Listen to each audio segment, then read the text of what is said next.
Think I'm lazy anyways. Nothing I can do can change that. I knew Glory wasn't lazy. She worked harder than everyone at battle training and learning the dragon's war history, even though none of the big dragons ever noticed. She just had to nap in the middle of the day, probably for some rain wing reason. Although it didn't seem to help. Glory was just as prickly and tired after napping as she was before. Wake me if anything exciting happens, Glory said. But make sure it's actually exciting, not Sunny exciting. She gave Sunny a friendly nudge with her snout, and the sandwing squeaked in protest. I don't think everything is exciting, Sunny flapped her wings, but you guys don't think enough things are exciting. Think of it this way, Glory said. Time to leave the caves and fulfill the prophecy. Exciting. You caught another weird-looking white crab in the river. Not exciting. Got it? She poked Sunny again, uncurled her tail, now fully blue, and slipped inside her sleeping cave. Sunny blinked at Clay. I know, he said. The last crab was really weird-looking. It was, wasn't it? She said. I wouldn't have minded if you'd woken me up to see it, Clay added kindly. Well, good, she said. I know. That's why you got to eat half of it instead of anyone else. She headed for her favorite stalagmite and started to climb it, hooking her claws in the holes that dotted the bulbous shape.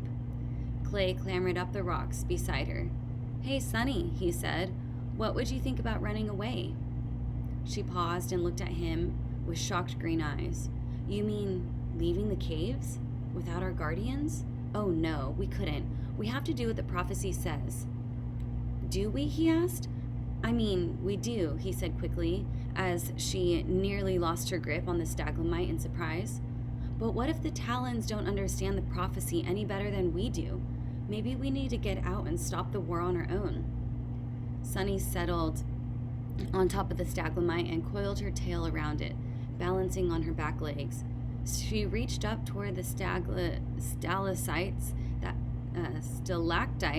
that were poking sharply down from the top of the cave. I don't think that's a good idea, Clay. If we just follow the prophecy, everything will be all right.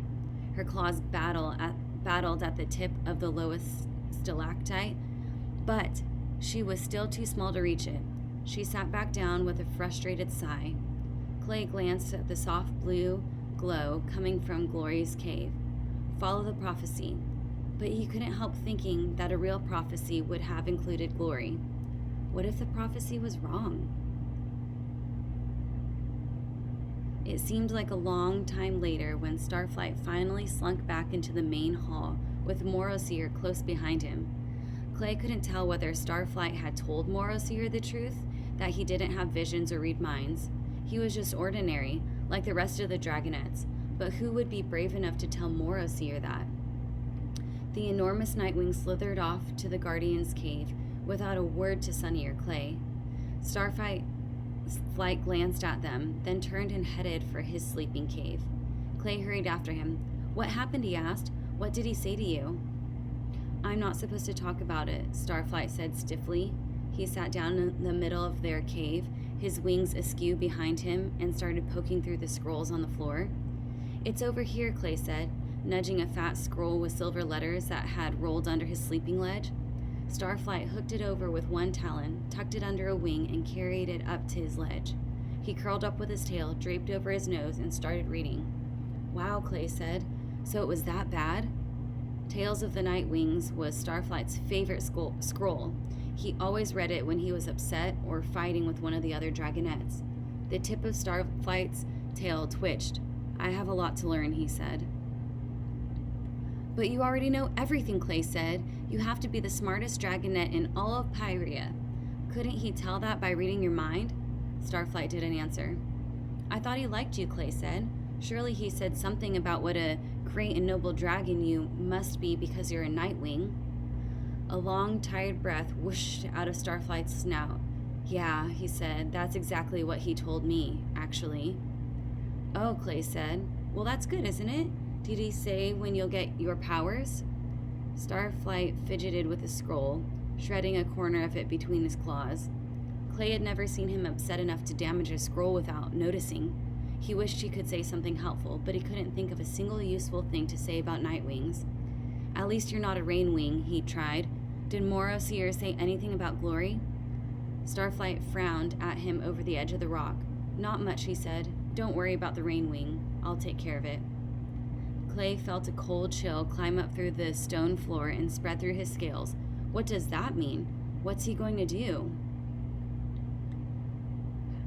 How should I know? Starflight poked his nose back into the scroll. Maybe she'll get to go home. She's probably the luckiest of us all. The pulse of the fear pounding in Clay's head disagreed. He couldn't see the Guardians just releasing Glory, not after all the years of secrecy. We have to go spy on them, he said, jumping up to his feet. We have to know what they're planning.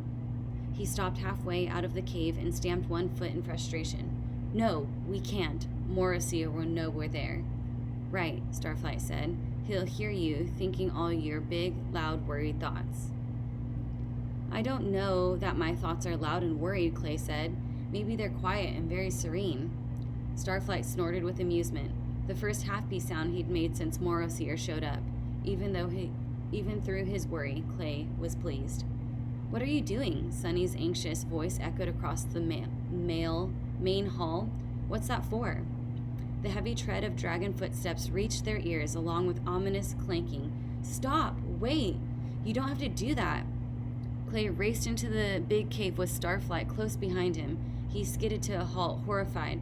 Kestrel and Dune were standing on the bank of the river, holding a length of iron chain between their talons. Behind them, Moro Seer was holding Sunny back with his tail as the tiny golden dragon tried to climb over him. Webs emerged from the river, dragging a writhing, hissing ball of blue scales. Kestrel and Dune threw the chain around Tsunami's neck and wrapped it around one of her legs. The three guardians hauled her over one of the rock columns that stretched from the floor to the ceiling high above. Dune flung the chain around the column twice, binding Tsunami with barely 3 steps to move in any direction. Kestrel took the 2 ends of chain and blasted them with a bolt of flame. The metal melted into a bubbling mass, welded together. Tsunami was trapped.